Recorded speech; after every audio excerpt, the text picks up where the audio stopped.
Southampton beat QPR 2-1 on Saturday, so I thought I'd make a quick video as usual to discuss all the main talking points from the match from a QPR perspective. Now firstly, looking at Southampton before this game, Southampton have made a very reasonable start to life in the Championship, with 2 wins and a draw. They had a very busy summer, bringing in Russell as manager, various incomings with the likes of Shea Charles from Man City, Flynn Downs on loan from West Ham, Ryan Fraser on loan from Newcastle, Mason Holgate from Everton on loan, and their best attempt at recreating QPR from about 4 years ago with the signing of Joe Lumley and Ryan Manning. Now there's been a lot of outgoings too. Big money spent on Lavia by Chelsea, 62 million. Livramento's gone to Newcastle. James Ward-Prowse has just gone to West Ham. Quite surprisingly, Nathan Tella, who absolutely tore the Championship up with Burnley last season, has gone to Leverkusen, and there's also talks of Shea Adams leaving too, so he wasn't in the squad for Saturday's match. So a lot of change for Southampton over the summer. They've got a very good youth setup, and some change needed to happen this summer to give them the best chance of going back up to the Prem. Now 2 wins and a draw is a very good start. Their main issue so far has been in defence. They haven't kept a clean sheet in the previous 3 games. Most notably, they drew 4-4 with Norwich at home in the second match, but they have been finding ways to pick up points, and importantly, they haven't lost so far. Now QPR were obviously coming into this match on the back of a 1-0 home loss to Ipswich, and whilst the performance was much improved from what we saw against Watford on the first day of the season, that lack of depth was a real killer for us, and we really faded in the second half. Going into the Southampton match, Ainsworth made 1 change. Colback came in for his full league debut, replacing Chris Willock, who once again has disappeared through injury. Dykes is still injured from his cup appearance against Norwich, but Clark Salter was on the bench. He's finally returned from the injury he's picked up in pre-season, played for the development squad earlier in the week as well, so good that he got some minutes under his belt. Other than him though, that bench was still looking very light. There's 4 kids on the bench, not a ton of game changers, so that was definitely a worry going into this match. From what I can tell, in the first sort of 25 minutes, 30 minutes, is quite sustained pressure from Southampton. Obviously they're playing Martin's typical brand of possession-based football, and they had a few good early chances. There was a very early penalty shout for Southampton with the ball hitting Kakai's hand in the box. I think we got away with one there. Southampton of course went on to open the scoring in the 30th minute, and you could put your money all day on Ryan Manning being involved. His cutting through ball into our box was too much for Paul Smith to block. Found a Dozy who managed to put a shot through almost our entire defence, and unfortunately through Begovic, who watching this back I did think could have done a lot better, almost reminiscent of some of the shots in the first half in the Watford match, so that was quite a frustrating one.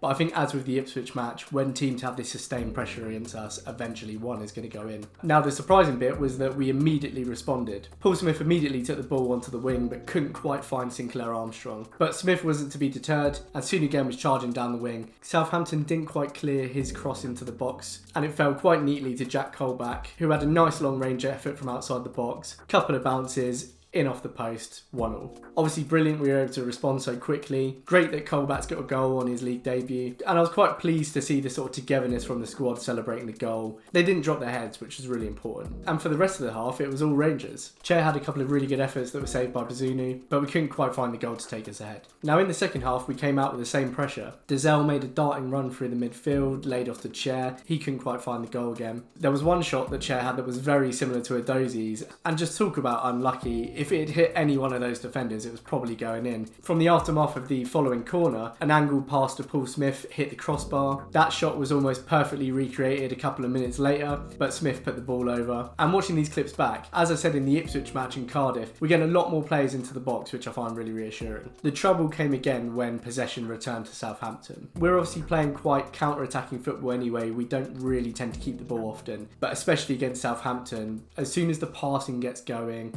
the possession is kept, we start to struggle a little bit more off the ball. Looking at the stats, Southampton had 786 passes to our 263, and I do think this is going to cause us some problems throughout the season if we're so willing to give the ball away all the time. And once again, it was an incisive ball from Ryan Manning into Adam Armstrong to neatly find the corner. Our defending for this goal was quite poor. I thought that we backed off of Southampton quite a bit, but again, I'm just reminded of Ipswich a little bit. When we start to experience sustained pressure, we start to fall asleep a little bit, and it's inevitable that one of these chances is going to come off. And from there, unfortunately, once we started to make substitutions, we became weaker, as we did in the Cardiff game, as we did against Ipswich. There was a double substitution on the 74th minute. Colback was replaced by Duke McKenna, Smith by Adoma, but again, you take the pace of Smith out of the game, and we lose one of our outlets. Dazelle was replaced by Colley on the 84th minute, and he very nearly could have equalised right at the end of the game. Kakai pumped a hopeful ball into the box, which the Southampton defence weren't able to clear properly once again, but Colley just couldn't get the right side of it to get his shot off, which was a real shame. Now, one positive for me is that Sinclair was able to last the full 90 minutes. He's not really been able to do that before,